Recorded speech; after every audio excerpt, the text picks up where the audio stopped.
Good evening. You're watching the main news on HKIBC. I'm Azam Khan. Here's a look at tonight's top stories.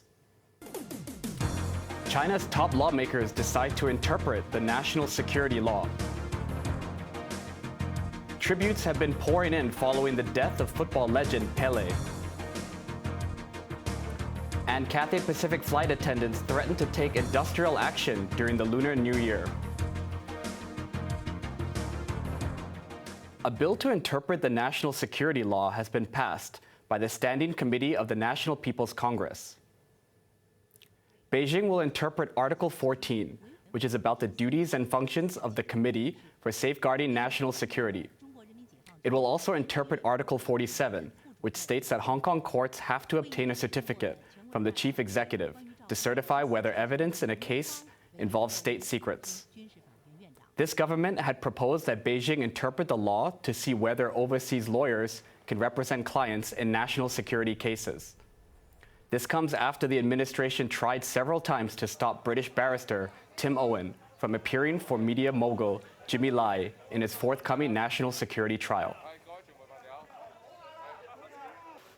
The football world is mourning the death of Brazilian legend Pele, who has died from organ failure at the age of 82. He's been acclaimed as the king of football, scoring more than 1,000 goals in an illustrious career, which included becoming the only person to win the World Cup 3 times. Sachin Katvi reports. Brazil is in mourning for football legend Pele, arguably its greatest son. The statue of Christ the Redeemer, which towers over the city of Rio de Janeiro, was blanketed in the colors of the national flag. In the same city, another iconic landmark, the Maracana Stadium, where Pele scored his 1,000th goal, was lit up to represent a crown fit for the king of football. The first fans to hear of his death gathered outside the stadium of Santos, the club where Pele established himself as a football prodigy. He died in a hospital in Sao Paulo, where he had been admitted last month for cancer treatment. His condition worsened during the World Cup, and Brazil footballers paid tribute to him during a match in Qatar. Born Edson Arantes do Nascimento to an impoverished family, Pele began his career with Santos in 1956 and represented Brazil the following year. He scored his first international goal at the age of 16. His performance at the 1958 World Cup, which Brazil won, earned him international recognition. Pele went on to win 2 more World Cup medals and was the only player to win 3. Rivellino centers to Pele. Brazil are 1 up. He scored 1,281 goals in a career spanning more than 20 years. He wore the number 10, which is usually worn by strikers until he retired from football. 1, 2, 3. Pele's name is synonymous with football, but his legacy stretched far beyond his trophy haul and remarkable goal-scoring record. As one of the first black global sporting stars, he inspired generations with his flamboyance. His attacking style of play revolutionized the game. Pele remained in the public eye through endorsement deals and as an outspoken voice for the poor in Brazil. To honor their national hero, Brazil declared 3 days of national mourning. Sachin Katvi, HKIBC. Locally again, Cathay Pacific flight attendants have warned that they may work to rule next month unless their demands for better conditions are met. But the carrier assured passengers that flights will not be affected during the Lunar New Year. Janice Lowe has the story. Those planning to fly on Cathay Pacific during the Lunar New Year next month might face delays. That's because the airline's flight attendants union has not ruled out a work to rule if the city's flag carrier does not respond to their demands. These include a fairer rostering arrangement to avoid pay discrepancy. The union said a junior cabin crew member working 70 hours may only earn a basic monthly salary of $9,100 if rostered on same-day round trips. But a colleague who works the same hours may get an extra $6,000 in outport allowances. Cathay said most issues concerning next month's roster have been resolved, but the cabin crew union disagreed. Extra manpower is another demand. It says on average, a flight attendant has to cater to 30.7 passengers, at least 20 more than other airlines. The union is also pressing for a guaranteed minimum layover period, regular meetings with management, and a review of contract terms. It added that it will stick to work principles even if it launches industrial action. We are already short of manpower. That's why we have no choice with our tiring body. We couldn't handle it anymore. And then we had to say sorry, to apologize to all the customers, to all the passengers who booked our ticket, that under all the circumstances with work to rule, we might cause all the delay. Cathay assured passengers' flights won't be affected, adding that it will continue to make adjustments in forthcoming rosters. Janice Low, HKIBC. South Korea says travelers from China will have to be tested before departure and on arrival to reduce the risk of COVID spreading. Seoul's consulate in the SAR said Hong Kong and Macau visitors are exempt. Maisie Mock reports. South Korea has imposed temporary measures for travelers from China, where COVID infections have surged following the lifting of stringent curbs. Flights from China can land only at Incheon International Airport, and visitors will have to be tested before departure and after landing in Korea. Ji Young-mi, head of the Korea Disease Control and Prevention Agency, said the issuing of short-term visas for Chinese nationals will be suspended next month to reduce the risk of COVID spreading. The Consulate General of the Republic of Korea said Hong Kong and Macau travelers are not covered by the measures. Meanwhile, Hong Kongers have flocked to the airport for flights to Japan.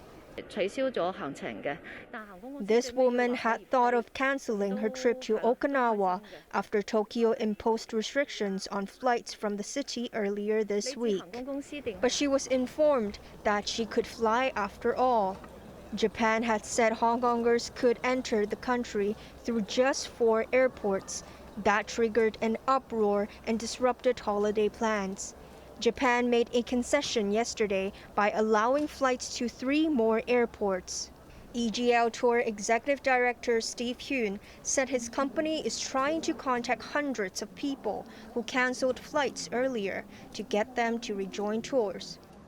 Maisie Mock, HKIBC. New COVID cases in Hong Kong have reached a 9-month high. There were 27,830 additional infections.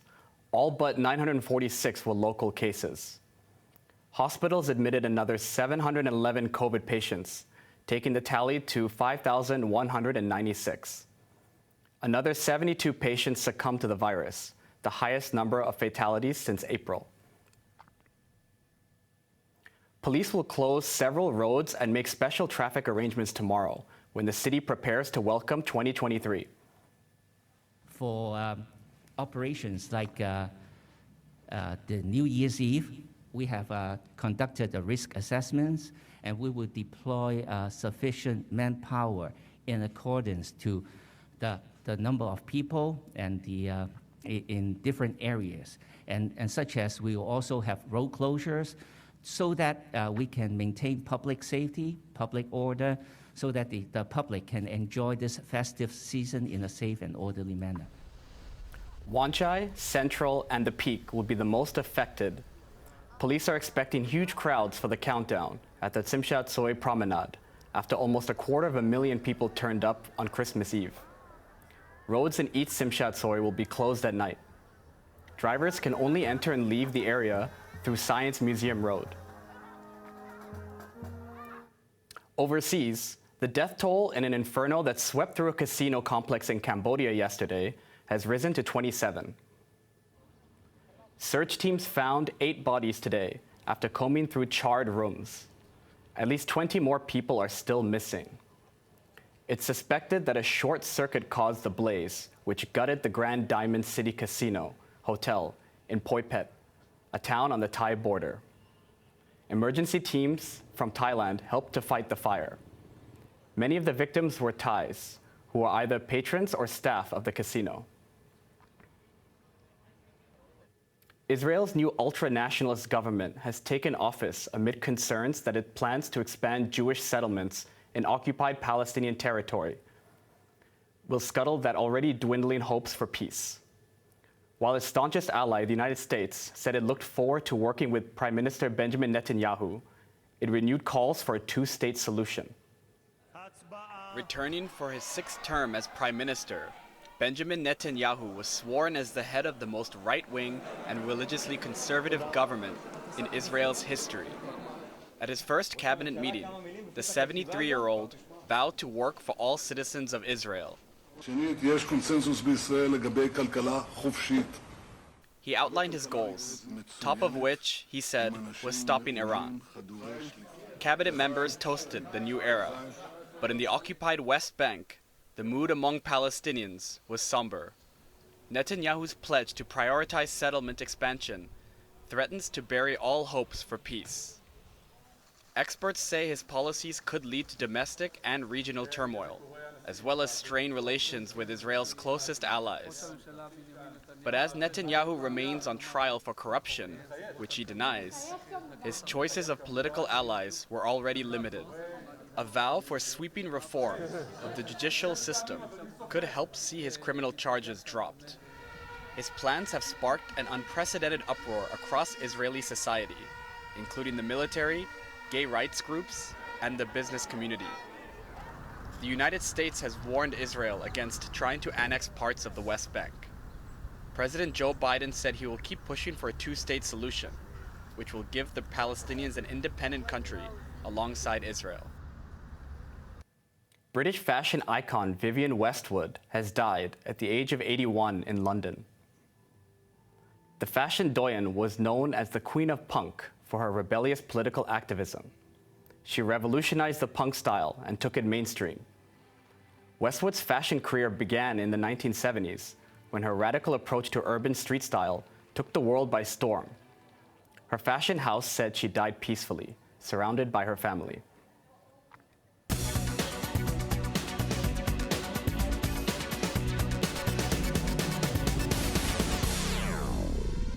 The Hong Kong stock market has ended the last session of 2022 on a positive note, but just by a whisker. The Hang Seng Index started the day strong, but closed just 0.2% higher to end the year below 20,000 mark at 19,781 points. The benchmark lost over 3,600 points, or 15% this year. It reached over 25,000 points in the first quarter before plunging to a 13-year low of 15,000 points in the fourth. State support lifted property shares recently, but they suffered significant losses during the year. Country Garden and CG Services were behind Sunny Optical as the worst blue chip performers. Concept shares were the best among the blue chips, with Sands China the leader. Economists are predicting better days for Hong Kong and mainland shares. This is one of the worst years in history for Chinese equities, right? So I think, with the reopening and also, with all the stimulating policy they're introducing now, I think more likely than not, the Chinese equity market has put the worst behind it. I think, going forward, as the economy recovery continues, then I think the Chinese equity should continue to rebound. For the Hong Kong Hang Seng Index, we have a target of 23,000, right? So it's about 15% here. You can watch the full interview on All About Money on New Year's Day at 8:30 p.m. Now let's take a look at the markets. The Hang Seng Index closed up 40 points. Top 10 active stocks, Alibaba was up 70 cents and Tracker Fund was up 7 cents. Ping An was up 95 cents and AIA Insurance was up $1.70. Forex trading against the Hong Kong dollar, the euro is at 8.32 and Canadian dollar at 5.76. In Europe, the London FTSE is currently down 38 points. On to the weather now. Tomorrow will be fine and dry, with a temperature between 13 and 19 degrees. That sets the stage for pleasant New Year's Day, when it'll be warmer and sunny. Now let's take a look at the weather around the world.